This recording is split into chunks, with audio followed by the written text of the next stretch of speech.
Après Dani Olmo, c'est Lewandowski. Le club serait très en colère envers Lewandowski d'avoir forcé et joué 90 minutes alors qu'il avait une gêne. Attendez, bougez pas, je vous explique. Il y a beaucoup de colère au club à cause de Lewandowski parce que pendant son dernier match, il a reçu une gêne au même muscle où il s'était blessé en début de saison, en première mi-temps, mais malgré ça, il a quand même décidé de terminer le match. Et du coup, le résultat, c'est que la blessure s'est aggravée. Et en gros, le club ne comprend pas comment Lewandowski à 37 ans, qui est censé être conscient de l'importance de prendre soin de son corps car les blessures deviennent plus fréquentes à un tel âge. En fait, je pense, les gars, qu'on arrive à un cycle où Lewandowski, il est tellement obsédé par son âge, on lui parle tellement de ça, qu'il cherche limite à se prouver des choses. Parce que quand juste avant Lewandowski déclare, je ne dis pas que je suis une victime de mon âge, mais certains en profitent, je me sens en excellente condition physique, je ne m'attends pas à jouer 90 minutes à chaque match, et ma vision du football a un peu changé, et quand je suis sur le terrain, je sais que je peux le faire, et il n'y a aucun obstacle. Conclusion des courses, Lewandowski est blessé, sera absent 3 à 4 semaines. C'est sa dernière saison, il va manquer un classico, et tout ça juste parce qu'il a voulu jouer 90 minutes avec la Pologne alors qu'il ressentait une gêne. Malheureusement, à cet âge-là, les blessures, ça ne loupe pas.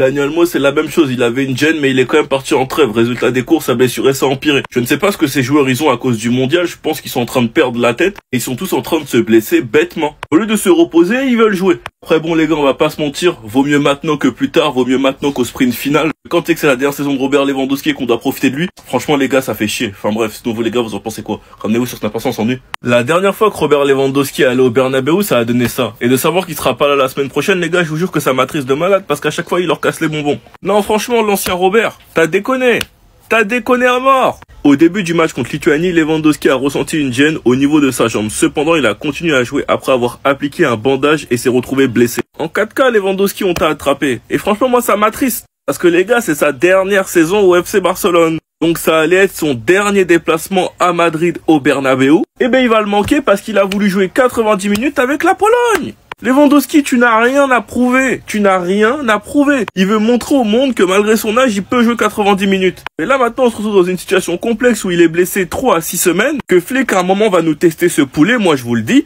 Rafinha, Rashford, Lamine Yamal, et que Ferran Torres, qui depuis le début de saison joue bien plus que Lewandowski, va devenir le remplaçant de Rashford au poste de numéro 9. Donc le bon vieux Robert pourrait être impacté, perdre du crédit et avoir beaucoup moins de minutes. Parce que si dans la hiérarchie, Rashford devient le titulaire au poste de numéro 9, Ferran Torres, qui était devenu le titulaire depuis le début de saison, d'après les minutes que Flick lui a donné, cela voudrait dire que Robert passerait 3e. Ah non, franchement, l'ancien, il a déconné. Mais bref, on lui souhaite un très bon rétablissement. J'espère qu'il sera de retour le plus vite possible. Parce que comme je vous l'ai dit dans plusieurs vidéos, c'est sa dernière saison. Et moi, je veux profiter de lui. Enfin bref, sinon vous les gars, vous en pensez quoi? Ramenez-vous sur Snap, on s'ennuie. Les déclarations de Bernal, certains sont déjà trop pressés, veulent déjà le voir, les gars, du calme. N'oubliez pas qu'il revient des croisés et qu'il est très jeune. Attendez, bougez pas, je vous explique. Au moment où cela m'est arrivé, j'ai ressenti quelque chose dans mon genou qui n'était pas normal. Ne pas pouvoir marcher immédiatement m'a fait mal réfléchir. Parce qu'il y a des gens qui se déchirent et qui peuvent continuer à marcher. Cependant, j'ai immédiatement senti que quelque chose se passait ici. Et dans les jours qui ont suivi, cela a effectivement été confirmé. Oui, c'était une période difficile. Maintenant, je dois retrouver mon rythme normal et c'est sur quoi je travaille actuellement. Il considère comme le meilleur. Pour moi, dès le premier jour où j'ai pris mes fonctions, celui qui m'a le plus surpris a été Frenkie de Jong et maintenant aussi Pedri. C'est clair, et Lamine Yamal aussi. On lui parle ensuite de Frenkie de Jong et il dit, il a une grande habilité avec ses pieds, il sait déplacer le ballon, il a aussi une grande vitesse, surtout lorsqu'il fonce. C'est vrai les gars que de Jong, à ce qui paraît, c'est l'un des plus rapides du vestiaire. Le plus important, c'est qu'il ne perd jamais le ballon. Si on essaye de défendre contre lui, il est très difficile de le récupérer. Je connais Lamine depuis que nous avons 7 ans, il ne me surprend plus beaucoup. Mais je suis toujours étonné qu'il fasse les mêmes choses qu'il faisait quand nous avions 10 ans, maintenant au plus haut niveau. Je me demande comment il arrive à garder de la patience. Je suis également conscient d'où je viens. C'est vrai qu'il y a des moments où j'ai envie d'entrer dans le stade, mais je dois d'abord penser à d'où je viens. Et Flick me dit exactement cela, que je dois être patient. Parce qu'on sait que Bernal s'était énervé car il voulait jouer le grand-père, et Flick lui avait répondu, je te veux pour des années, non pas que pour un seul match amical. En tout cas, j'ai qu'une hâte, c'est le retour de Bernal à 100%. Enfin bref, sinon vous les gars, vous en pensez quoi? Ramenez-vous sur 5%, on s'ennuie. Fermin, les gars, c'est enfin le retour du football. Casado, Eric Garcia, Baldé, Tony Fernandez, Torrens. Les gars, la trêve, c'était cardio, De Jong, Rashford. J'ai l'impression que ça fait trop longtemps que j'ai pas vu le Barça jouer, je vous promets. Christensen, Ferran Torres, il va bien. Araujo qui est pas parti en trêve. Et le dernier pour la fin, Lamine Yamal. Je vous mets dans le bain direct. Dans un mois exactement, il y a encore une autre trêve.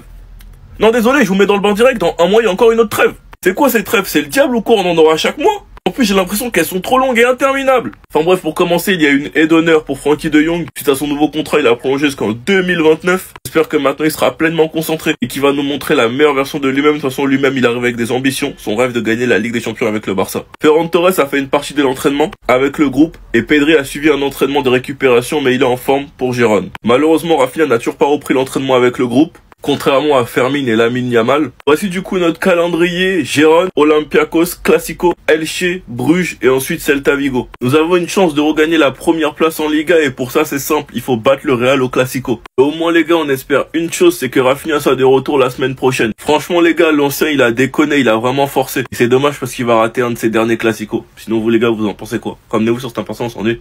Après Nico Williams, l'ailier que je rêverais d'avoir au Barça les gars, et je vous en ai jamais parlé, c'est Yildiz. Quoique si, pour ceux qui me suivent vraiment, j'ai dû caler son nom dans 4-5 vidéos. Mais bon, on verra qui sont vraiment les OG. Et cette information, elle me hype de malade. Le Barça s'intéresse à Yildiz. Et ça les gars, c'est de l'info qui informe. Un crack archi prometteur. Et moi je vous le dis, ce type-là, surveillez-le après son départ de la Juventus. Je ne sais pas où il ira, j'espère au Barça. Mais le prochain club où il ira après la Juventus, ça va faire très mal. On le voit à la Juve, il est très fort. On le voit avec la Turquie, il est très fort. Putain les gars, un duo Yildiz, Lamine Yamal, mais je préfère rigoler tout seul. Yildiz, Lamine Yamal, je préfère rire tout seul. Sachant qu'avec nos attaquants, on sera bientôt dans un nouveau cycle. Avec Rafinha, son contrat qui expire en 2029. Je ne sais pas si le Barça va le prolonger après 2029. Avec les déclarations de Rafinha, ça laisse comprendre que lorsqu'il partira du Barça, il ira en Arabie Saoudite. Lewandowski, lui, c'est confirmé, c'est sa dernière saison. Ferran Torres, lui, son contrat, il expire en 2027 et je ne sais pas si le Barça va le prolonger. Et Rashford, c'est un peu plus complexe actuellement, il est en prêt, mais il a une clause à 30 millions. Et si le Barça l'achète, je ne sais pas, le Barça va lui proposer un contrat de combien d'années. Mais bref, comme je vous l'ai dit, pour moi, personnellement, mes ailiers de rêve, c'est Nico Williams et Yildiz. Yildiz, c'est clairement pas un ailier qu'il faut rater. Et franchement, le prochain top club qui va le prendre, il va se régaler. Après, bon, je pense pas que la Juventus, ils vont être vendeurs parce qu'ils sont très attachés à ce crack. Et ce duo-là, les gars, il serait terrible. Enfin bref, sinon vous les gars, vous en pensez quoi? Comme nous, sur cette impatience, on est.